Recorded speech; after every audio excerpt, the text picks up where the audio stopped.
Necrophos, the Pope of Pestilence. I wish I could say I came up with that, but nope. Necro says it himself in a response line. I mean, it's better than what it used to be called in Dota 1, you know, necrophiliac. Yeah, those are some weird times. God, I hate Spectre. Even when we kill her, she just buys back and haunts in and wipes us. Hey.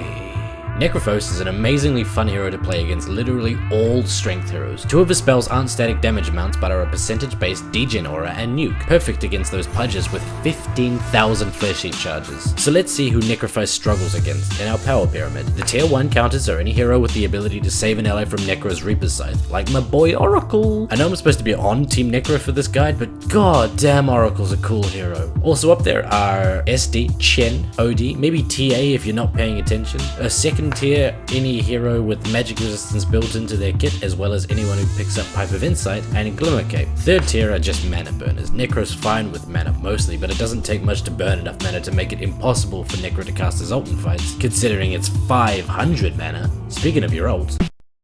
Whoa, look at that! You can find this guide in-game as well as on YouTube. That's strange and has never been heard before from the viewers of the previous videos in this series. To any of you worrying about there being no controversy with this guide, I've got you covered. Get Sadist at level 1, Death Pulse at level 2, and another level of Sadist at level 3. Then max out Death Pulse, then Sadist, then Heartstopper Aura, getting Reaper's Scythe at the normal 6, 11, and 16. So why? Well, as I've said, in the future, Death Pulse is an extremely good level 1 with 125 damage. Level 2 only adds 50 to that and only 20 to the heal. While we're sitting here solely last hitting and denying, we can get the most out of it by leveling the spell that rewards us for doing so. We still end up with Death Pulse finished by 7, which every Necro can agree is the right build. But we skip Heartstopper Aura completely until level 10 because Aura pushes our lane, and while it's constant damage to our lane rival, it doesn't start really dealing damage until mid-game with teamfights. Early game with kills coming from ganks, Sadist keeps us up and at him. So let's talk about advanced stuff. Death Pulse travels at 400 units. Most heroes move faster than that. It can't be disjointed, however, and will chase invisible units and units in Fog of War, which means you can use it to check if that Ricky that's been off the map for 10 minutes is on top of you. Heartstopper Aura does not affect ancient creeps. Heartstopper Aura deals HP removal, which can't be reduced or stopped except for breaking Necrophos' passives with Silver Edge and stuff like that. This means that it doesn't deal on damage effects like waking someone from Elder Titan's Echo Stomp. Heartstopper Aura does not affect ancient creeps. Sadist triggers when denying allies. You have a heal that could save your support from that doom he's under,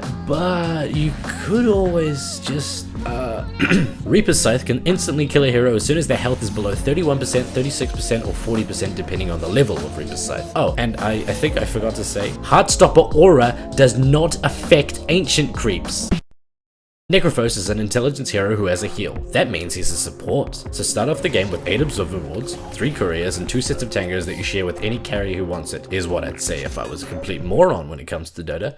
Necro is a carry. You could tell anyone who argues with you that Uncle Eric told you so, and this build is exactly that, for either safe lane or mid lane. There aren't really any changes between the two lanes and builds. Start off with a Fairy Fire and a Null Talisman. Embrace yourself because we've brought no regen. You better be good at last hitting. We skip bottle even if we're mid. We keep ourselves healthy with last hitting and getting Sadist charges. I mean, if you really need to, you can get it, but I'll be a little disappointed that he gave in so easily. Our boots of choice are Power Treads. And this is an interesting talking point because I've seen literally every pair of boots from brown boots all the way to Guardian Greaves win Necro his games. Everything's good. Let me pitch to you why treads are great. A lot of this guide rides on Sadist. This part included. Sadist gives a flat amount of regen every trigger, and that means, ironically, with it giving a flat amount, that it can give us more or less health and mana regen depending on what boots we're on. Last hit on Int for the added damage and reap the Sadist charge on Agi. Cast Death Pulse on Int to reduce the cost, reap Sadist with Agi. It's pretty much the most simple and straightforward answer to, are treads good on Necro? But, and this is rare for me, every other pair of boots is viable, so do what your heart tells you and all that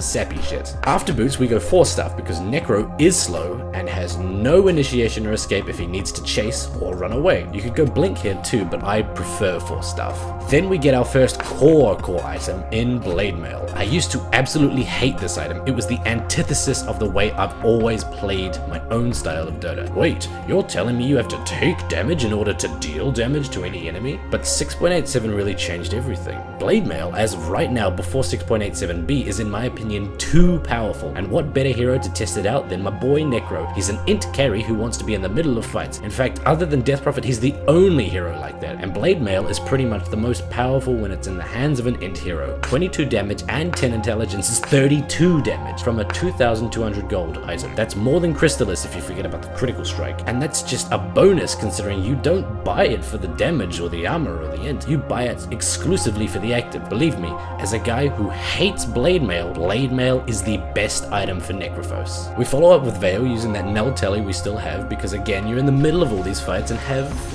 you know, the potential to do a bit of magic damage while you're there. After all that, we'll be getting to late game, and so we go everyone's favorite Necrophos item. Ags, because it's amazing. Everybody knows it, you don't need to be told, you don't need to be convinced. Not because of the damage, not because of the stats, but because of the fear of buybacks being the biggest hurdle when ending a game. Picking up Ags to know that they can't buy back will win you a game. It's pretty much how you'll end the game. Situationally, pick up a refresher to do this twice in a fight, and then watch the enemy type GG because they're pretty much right. 2 cores, hell, even 2 supports out of the game unable to defend means 3 lanes of Raxes pretty much every time. Dagon's also fun, but don't rush it. If we were to get it by minute 5 as you get your level 6, you wouldn't even have mana to do the combo you're thinking. Dagon's better the earlier you get it, everybody knows that, but there is such a thing as too early. Pick up some mana or a regen item and then go wild.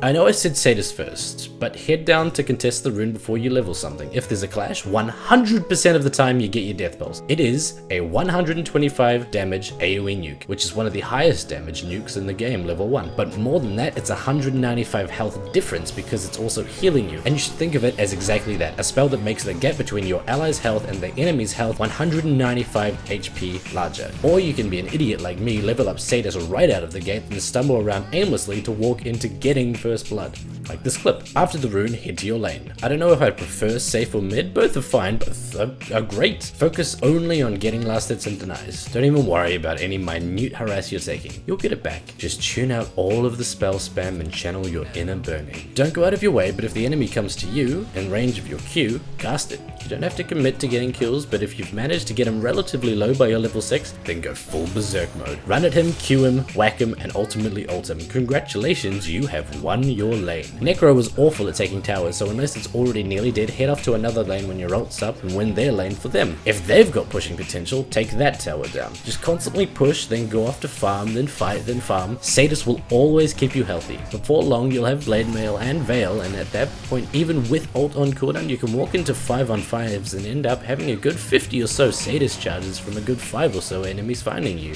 The one thing that Necrophos is awful at is ending games, especially without Aghanim Scepter. He does no damage to towers and doesn't pick up any item that supplements that. So don't commit to a Rax push if there are still people around defending. You basically end the game when you remove their most important core from the game with your Ags ultimate. At that point, you can even deliberately take ages taking down the Ancient. You know they can't buy back.